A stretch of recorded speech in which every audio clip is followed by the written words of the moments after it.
Hey guys, welcome back to another episode of Steps Podcast. This is episode 54, I believe, and it's hard to keep track now with over 50. I kind of just lost track at some point. But yeah, we're back at it with another episode, and this week I'm very excited to have one of my good friends, Danielle Dunn, who's here. And before she speaks and shares all her knowledge, I just wanted to give her the intro that she deserves. Being not only my good friend, she's also somebody that I inspires me to do a lot in the real estate space. She is the co-founder of Real Growth Investments and Empowered Capital Partners. Danielle is passionate about helping couples strengthen their relationships while building wealth together. And through her expertise in communication, financial literacy, real estate, passive income, she empowers individuals to take control of their finances and live a life of abundance. And that's kind of what we're going to highlight today, along with a few other things that she's going to share with us. And I think that's it. Did I miss anything else? No, Good. you're good. So, what's up, Danielle? No, Tell- thanks for having me. Thank you. Yeah. Thanks for being here. Tell people a little bit about who you are. I know most of the people that I have on the podcast are either friends of mine or I know very well. And I really like that approach rather than just having somebody random on the podcast because there's always just good synergy. And I know a lot about you, but let's have people get to know you. So tell people a little bit more about your background. Where does Danielle come from? What roles have you played in the real estate space, and we'll kind of take it from there.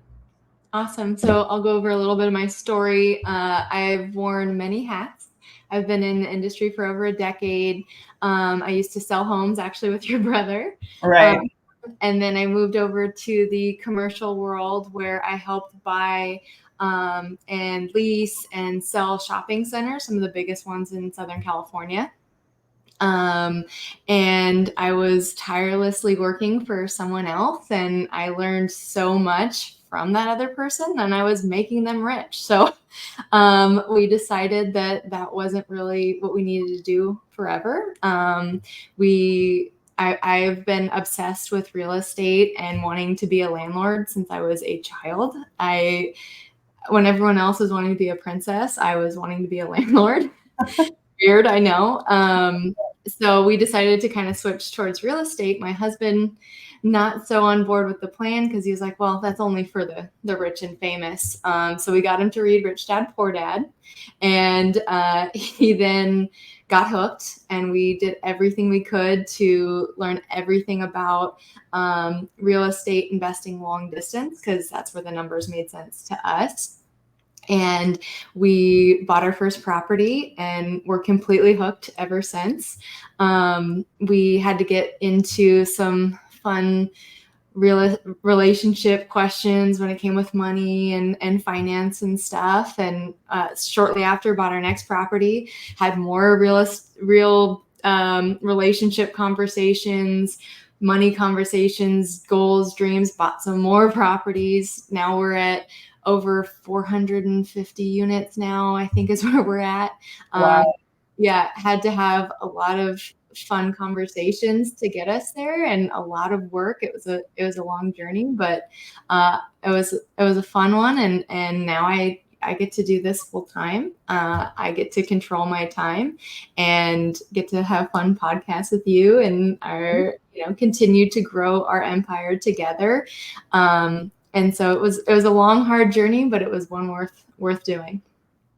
I love that. I think, when you say it took us a lot to get here, I think it was like the years of experience that were part of your journey to get to where you're at. So a lot of people think, oh, well, I'm going to get from 0 to 400 doors in 12 months. And it's usually not the case unless you're part of a syndication or some big deal. But at some point, you probably partnered up with somebody who has years of experience because that's what gives you the confidence to want to do these things, right? And I think you mentioned like talking to Christian and getting it, into his mind about investing and getting him to read the book Rich Dad Poor Dad. to help him understand the concept, and now he's all about it. So I think it's the knowledge that you've had for so many years. And if you guys don't know, she's from Huntington Beach, so she was also a big part of the process at Pacific City. For those of you who don't Mhm. know, if you know where that's at, you'll Yeah. kind of recognize who doesn't know Pacific City. And she had to do a lot with that project, that development project. And so Mhm. just having that knowledge or that exposure to projects like that, when it comes down to investing in those projects, right, it makes it, I'm sure, a lot easier. Yeah. Talk to us a little bit about how you got to the 400 doors after, talking to Christian, sorting out finances, which we'll get into in a bit, Yeah. because that's a big hot topic that I think a lot of people don't talk about with Yeah. couples, is the Mhm. financial literacy. It's kind of a topic that's very taboo in general, let alone with your significant other, right? But yeah, how did you guys get to that point? So we started out buying long distance. Christian's from the East Coast, so we decided to use that as somewhere he knew. I knew real estate. He was comfortable with the East Coast, so that's kind of how we worked that in. And so we started there. We started with a single unit, then we bought a duplex shortly after, and then another duplex, and then another, until we had about 20 something units under our belt. And then we knew that we wanted to go bigger. Our next step was to just get more doors under one property. And then we looked at, well, what do I do for a living? I help people buy some of the largest shopping centers.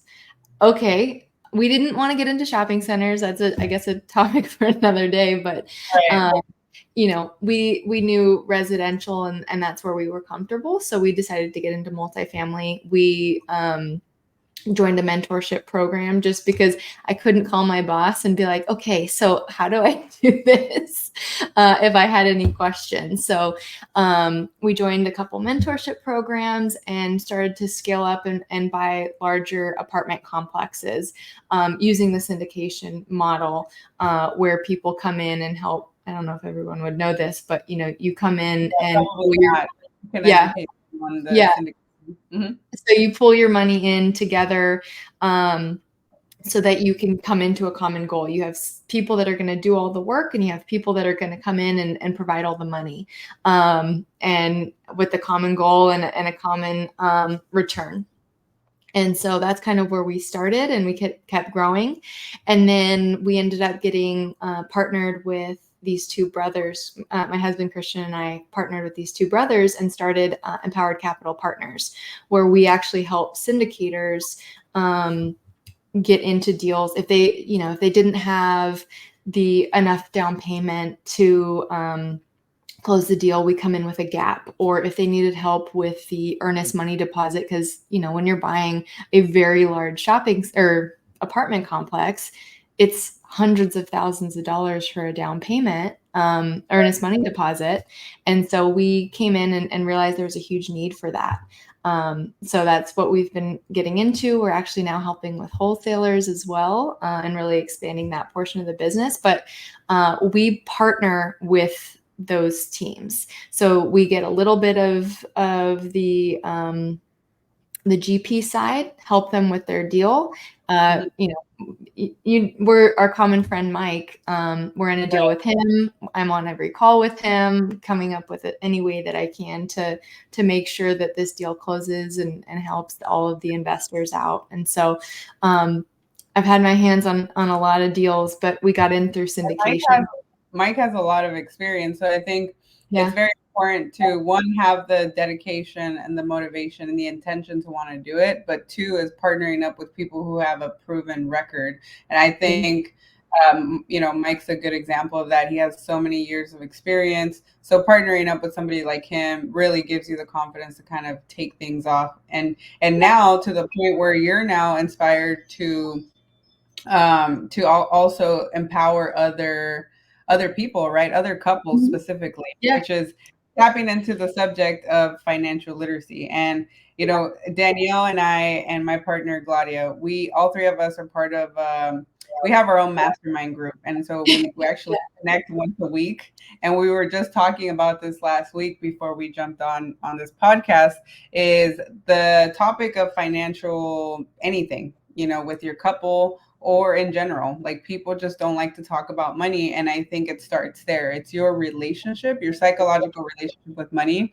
I know my parents always struggled with money, and a lot of it had to do with lack of knowledge, lack of investing, because they didn't know how, let alone, they didn't know how to invest, let alone being able to multiply that money or leverage money, right? Because they Mhm. were always in a deficit, or they always just didn't have enough. And so I grew up with a very bad relationship with money, where I always had this fear that I was just going to run out, even though I know that I have bring a lot to the table. I have a huge skill set. I have so much knowledge, but yet I had to rewire my thought patterns around money because of the Yeah. way I was raised.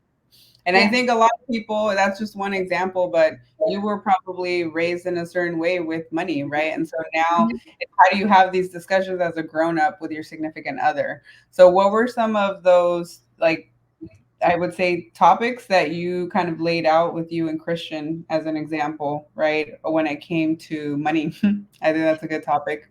Yeah. So we both had to come in understanding that we had different relationships with money. We were Mhm. both not frugal, but frugal.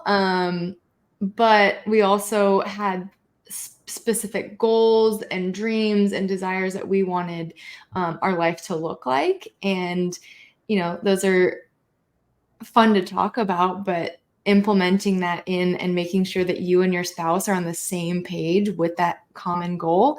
You're about to spend the rest of your life with this person. What does retirement look like for you? What does what does savings look like for you? How do you want to spend your day? How often do we want to go on vacation? What is your credit card spending habits? Like, do Or you your just, credit, right? yeah, Which is yeah, which is the financial conversation too. yeah. And so we had to have a lot of those conversations really early because I wanted to invest and I wanted to do it with him. We weren't married yet at the time, which is also taboo, right? People are like, "What, are you guys crazy?" Mhm. But we signed a contract together and created like a little partnership to make sure that if this went south, well, we own this 50-50 and we're fine. But we had to have these conversations really, really early on in the relationship. So I'm like, okay, how much do you have in your 401k? This is what I got. How much do you have in your savings? Here's where I am, and have these types of conversations, which are super taboo and very uncomfortable. Society tells you, do not talk about money, politics, religion, all of those things. So you go into a relationship not talking about those things. Right, right, And I mean, you're about to spend you spend the rest of your life with this person. You need to know about their money habits and you need to know where they stand because you're tying your bank account with somebody. You're not going right. to want some crazy spender touching all your money that you Exactly. worked really hard for. So, Yeah, I um, think those tough conversations, the earlier on that you have them, the better. I know Claudia and I, especially in like moving in together, that was one of the first things that we did. And that's one of the first times that I'm actually doing it in a relationship, because prior to this, I was not open at all. And that's probably why I got divorced. I just didn't talk about it. I wasn't healed enough yeah, to have these open conversations around money, because it is such an uncomfortable topic, right? Many times, let's face it, a lot of us are not where we want to be ideally. We're so yeah, hard on ourselves that we're embarrassed to share where we're at financially. But with your spouse, you shouldn't, like, or at yeah, least whether you're married or not, if you plan to be with this person long term, yeah, you need to know and understand their finances so that you guys can both work together as a team. And I yeah. think that's part of your movement, right? And you Mhm. doing more of the consulting and teaching Yeah, couples, right, how they should have these topics of discussion, and yeah, then set up a game plan. Step one is becoming aware that you probably have some good or bad relationship with money. yeah. Second is having that conversation with your spouse and setting up a game plan. Okay, this is where we're at now. This is where we want to be. And did you want to touch on that, on your consulting, as far as Yeah. advocating and teaching couples So I know also like single moms or just single women in general, but specifically couples, since that's what you and Christian are have really mastered and been able to conquer. So Yeah. Yeah, we don't discriminate. We'll help we'll help single moms. anyway, yeah, Yeah, but so, you know, if for example, if I'm going to go on a road trip to go see you, I'm in Southern California, you're in Florida, right? right. I'm going to figure out my car. Is my car going to get me there? The vehicle that's going to get me there. I'm going to figure out is how many miles is it going to take? What stops should I take so I could book my hotel in advance to save some money? And I'll be able to tell you I'll be there on Tuesday or whatever it is. A lot of couples just go with the Forrest Gump method, and when it comes to financials, because realistically, no one's going with that to go on a trip. They're not getting out of their house and just feels like running, right? They're not going to get to Florida by running with no map, no nothing, which everyone seems to do when it comes to their life. They just step out of their house, they go to work, they come back, they're like, okay, well, this is how much money I made today, so this is how much money I can spend. And they live the rest of their lives like that, thinking that they're going to get to Florida or their end goal or their dream, their American dream, without actually having a set plan. And so what we do is we help our couples come up with the map to get there. We help them with maybe a playlist that they want to listen to in the car, maybe some friends they want to stop at and visit along the way. Maybe we introduce them to some of our friends along the way and suggest a few stops and help them get to that goal. Maybe they actually don't want to go to Florida. Maybe they want to go to New York. And yeah, we really work with them. So it's really figuring out what's your retirement plan, where do you stand today, and how are we going to get you from today to there.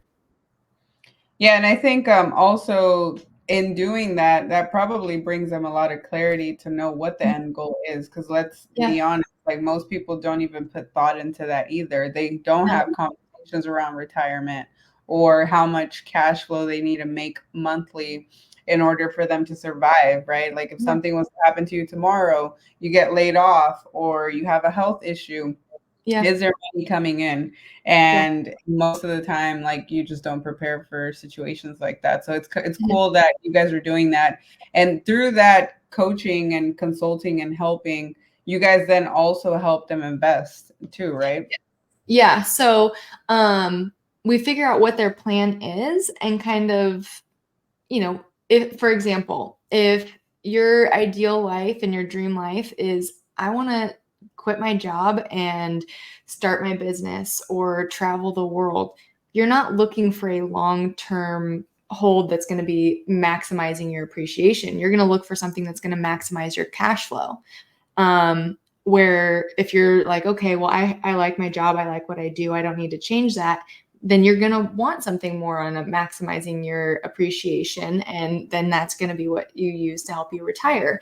And so we just take each individual situation and we say, okay, well, maybe you want to get into a short-term rental. Maybe you want to get into long-term rentals. Maybe you want to get into syndication. Maybe you need help with things like that. So we give them the advice. We help them connect with people that we have relationships with. We have a pretty wide network. And so if it's something that we can't help you with, then we will point you in the right direction of someone who can. I love that. Yeah, well, I'm definitely part of that circle now. Claudia and I have been in it, and we support you 100% in everything that you do because it is making an impact. And what's cool is you educate these people, you give them clarity, you set goals for them, and then you also invest with them. And that's the beauty about real estate, is that you can be passionate with the purpose and still do like everything, be involved, become an investor, continue to grow your portfolio while you're helping others along the way, right? Yeah. And there's no plan for everybody. No one plan is right for you. No, like you said, some people may opt for the appreciation versus the cash flow. It all depends on your scenario. So I think it's important to have these conversations with somebody like Danielle or myself to really help you navigate through what it is that you want. You may not even know what that long-term goal looks like, but through her exercises of having the financial conversations, knowing if you're more of an appreciation type of person or cash flow, that'll help you determine which route you want to go and which pit stop or which friend you want to go to first. I like the way you put that. Yeah. So yeah, I mean, that's great. I really believe in it. I think we should all be having more discussions around financial literacy to help us determine a lot of these. And I think what I wanted to tap into too is limited beliefs. You Yeah. and I talked about um, just the limited mindset about being able to accomplish any of the stuff that we're even talking about, right? Yeah. How important is your mindset? And I know you've had to overcome a couple of things yourself. I was talking to you about it earlier.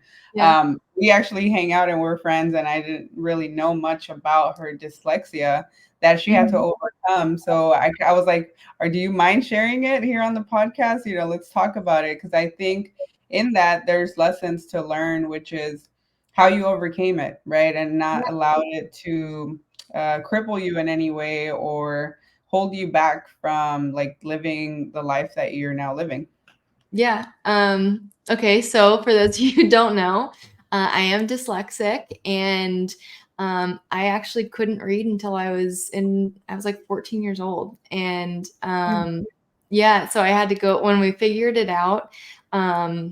Crazy journey, but when we figured it out, I went to a private school. They helped me turn the way I was currently reading into a way that made sense for me, which is why it's so important to me to help couples because I'll figure out the way that works and makes sense for you, because Mhm. not society's plan of how I had to read was not how I could read. Right. And so I had to learn different skills. You know, a blind person has better hearing and better scent and better sense of their awareness, where, not everybody has that if you have all your senses. And so I had to come up with problem solving skills, memorization. I could memorize just about anything, but I took that test, that was gone. It was gone. It was out of my head. I didn't need to know it anymore. So I did have to overcome that. And it was a long journey in trying to overcome those limiting beliefs. It's still something that I struggle with today, in the sense of, I'm not good enough, I'm not smart enough, but I am. Look where I am today. I've done so much, and it's just because I had to work so much harder than the regular person to be able to, get the grades that I got. I was getting straight A's, but that's only because I was memorizing the homework. You were Uh, working twice as hard to get the straight A's, yeah. because of dyslexia. And I can only imagine at 14, that's like the worst I age, was in high right? school. Yeah, that's high school. That's like we're so self-conscious at that age. I would say between 12 to 18 actually. You don't have that confidence, Yep. let alone, that self-awareness, I think. If I had the self-awareness that I have now at 14, I'd be a different Steph. But it's cool to see that you didn't let it, stop you from doing anything. If anything, it's a blessing because you've had to work extra hard, you've had to study more, more than your average investor now. So Yeah.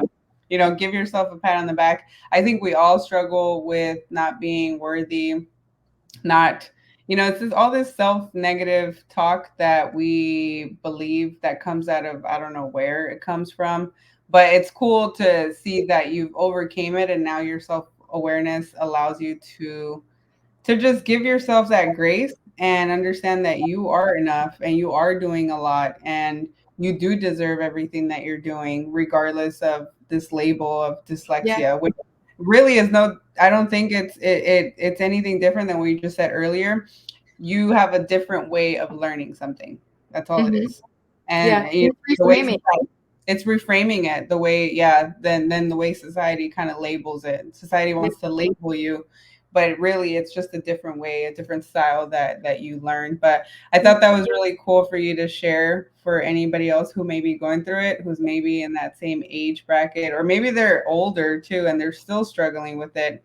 Yeah. Um, But having these are some of the limited beliefs that come about, and then how do you navigate through them, right? So is Yeah. there any specific practices that you do now? Because I know maybe you still deal with it to some extent, but you've kind of learned or set up some coping skills to kind of help you navigate through it. Like for me, for example, anytime my anxiety hits, it's breath work, it's meditation, yoga, stuff like that, to help me calm and quiet my mind. Yeah, I think a few things actually. One, for the reading aspect, popcorn was my nightmare in school. I hated I hated the popcorn thing. Do not make me read out loud. So Christian makes me read out loud when we're doing stuff. He's like, "Oh yeah, just read it to me." I'm like, "Oh, okay, fine, sure." But he's trying to get me better because he knows that makes me nervous. And what if you made me read something right now? I'd be so nervous. So, that. But also it's the reframing of that belief, right? Like I was such a scared person until I started to realize like, oh, I'm actually pretty powerful. Mhm. Because of that disability, I was able to create other coping mechanisms. And I'll tell you, I was so afraid of an interview because I had to convince somebody that they needed to hire me. And I was just like, oh, well, what if they find out that I was dyslexia? What if they see my, Right, right. records and whatever? And like, what if they don't want to hire me because I have this disability? And, um, Mhm. you know, so we started to invest in real estate so that in case something like I lost my job happened, I wouldn't have to worry so much. Oh Like, my those are gosh. the type of coping mechanisms that I did, but it was when I was starting to put those little tiny things in place, I was like, "Oh, I'm ahead of these 60-year-olds, right? Like, I'm Right. ahead of all of these people that have worked their entire lives to get to a position because of how scared I was about getting in an interview." It was me reframing the fact that I am better than I think I am. I'm not good enough. I'm not in a You situation that, someone is going to think that I'm dumb. Well, you know what? If they think that I'm dumb, then they think that I'm dumb. And don't need um, people like that in your life anyway, right? You yeah, need people that are there to empower you. I yeah, think that's a good way to reframe your thought patterns and knowing mhm, that you are enough, and it's not something that should scare you or steer you away from certain things or doing certain stuff. I think yeah, it's funny now, right? Now that you hear yourself putting it out there, it's like crazy all these thoughts that we all have. yeah, For me, like it wasn't dyslexia, it was always like my hair. I was always self-conscious about my hair. And now I'm like, what the hell? Like I have such beautiful hair. What do you yeah, mean? But yeah, for years, like I would straighten it, I would wear the extensions. You've seen pictures of me in the past. It's like a total different Steph. yeah, And I would just cover my hair through extensions and, makeup and eyelashes and stuff because I just wasn't embracing who I really was until yeah, I flipped that switch. And so it really is all up to you and unlocking a lot of these old patterns and rewiring your thought patterns. Having limited beliefs, especially in real estate as women, on top of that. So you tackle that into on top of the fact that you're dyslexic. It's like I'm a woman in real estate. Like it's mhm, it's, it's such a male dominant sport. A lot of women, they may not talk about it, but I can guarantee that a lot of us have limited beliefs. Should we be in these rooms, especially in multifamily, which is something that I'm 100, transitioning to this year. You yeah, see like the huge gap, right? Like there's only 5 or 6 women in each of these multifamily events. You don't see a yeah, whole lot. So, in you not seeing a lot of women in the space, it sort of it limits your belief in thinking that you're able to do it. So I yeah, think it's awesome to see women like you and I who are in the space and we're kind of advocating and we're showcasing that hey, you could be in this too as long as you believe it. That's step yeah, number one. Number two, being big on manifestation, right? Like I know you mhm, practice a lot of that too, yeah, envisioning like where you want to be and not letting anything stop you. So I'm glad that we touched on that because that's a big, yeah. big. topic that we could probably have another episode for. But Yeah, and it's really embracing who you are. mhm. And like, now you have your hair out, right? Like Right, you love your hair. It's if somebody doesn't like you for that, then that's their problem, not yours. right, And you being yourself is only going to make you feel good and more powerful. right. And so just be who you are. There's Exactly. no I used to think that I had to prep and know exactly what I needed to say, and I couldn't say anything wrong. And if I made a mistake, oh, this person's never going to want to work with me or whatever. Well, no, if you're actually genuine in who you are, that's when someone's going to want to work with you. That's when someone's going to want you on your team. You want those Yeah. people to gravitate towards you to want to Yeah. work with you. And I think that's the biggest missing link with people that are afraid to speak or want to act a certain way. It's exhausting to have to act a certain way, Yeah. and then you're attracting people that aren't even really liking you for who you are. They're liking somebody different because you're not even being who you are. Mhm. So this whole like facade that you're playing versus being yourself, being authentic in who you are, loving yourself, you're going to attract like-minded people Yeah. who will like your personality, whether you came prepared for the interview or not, or the conversation or the podcast. Like people will gravitate towards each other's energy. And I think at the end of the day, energies don't lie. Yeah. And your energy introduces you a lot before you start speaking, right? Way before you Mhm. start speaking, your energy will give you away. So people can sense whether you're being true or not. Like I know when I first got started in real estate, I was like way over the top exaggerating. I was like so fake. I was like, "Hi, my name is." It was like so not me. I was like, who is this girl? But I was Yeah. so self-conscious in the inside. Like I was really not confident. Just didn't believe in who I was. And now, Mhm. people are like, you're so chill, like you're so this and that. I just am who I am no matter where I Yeah. go. Whether I'm speaking, in front of 100 people or on a podcast or doing a one-on-one. Like I had an appointment before this and it was a great conversation. And so think it's knowing what your self-worth is and having a Yeah. lot of self-love will help you navigate through the world and attract like-minded people, right? Which is kind of what this whole podcast is about, is showcasing people in real estate, specifically in multifamily and ADUs. And I do that by attracting like-minded people that I already know, like, and trust, and will eventually do business with or have done business with in the past. Yeah. Absolutely. Yeah. Well, it's really been awesome to have you on. I know we've been planning this for a while. Yeah. So, yeah, how can people connect with you if they wanted to have, just an open conversation about any of the stuff we talked about, whether it's like Yeah. tapping into the financial literacy part and they're scared to talk to it, talk about it with their husband or wife, and they need you to be the mediator. Or Yeah.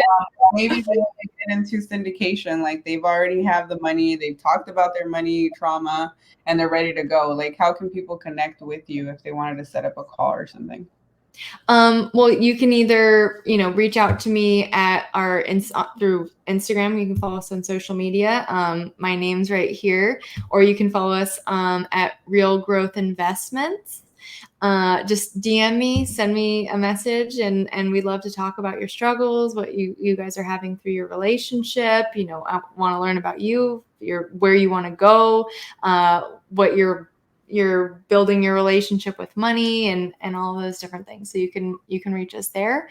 Or if you're interested in finding more out about the course, we can go to www.realgrowthinvestments.com/2 couple, and it's the number 2. And so you can find Yeah, out and more. if you guys follow her on Instagram, she'll most likely have like the links to everything we just mentioned, and I can add it to the podcast episode as well. But we have a lot of exciting stuff coming up. Danielle and I will be working on a meetup where we're going Yep. to be showcasing and talking about our courses and how they all kind of come together. And we've been helping each other through the journey on the Yeah. back end. So it'll be nice to see, when that comes about. So stay tuned and follow her on Instagram, like she said. Connect with us. We're definitely here to help and be a resource whether it's, you learning about the process, or maybe just having a discovery call to see where you stand. But Yeah, yeah, with that, I mean, I don't know if you have anything else you want to share before we head out, but thank that's you it. so much. Thank you for having me. It was amazing. Yeah, it was awesome. I really, really appreciate your time, and we'll definitely have a follow-up episode to this. So feel free, guys, to follow us. Check out this episode on YouTube, Spotify, and we will see you guys on the next one.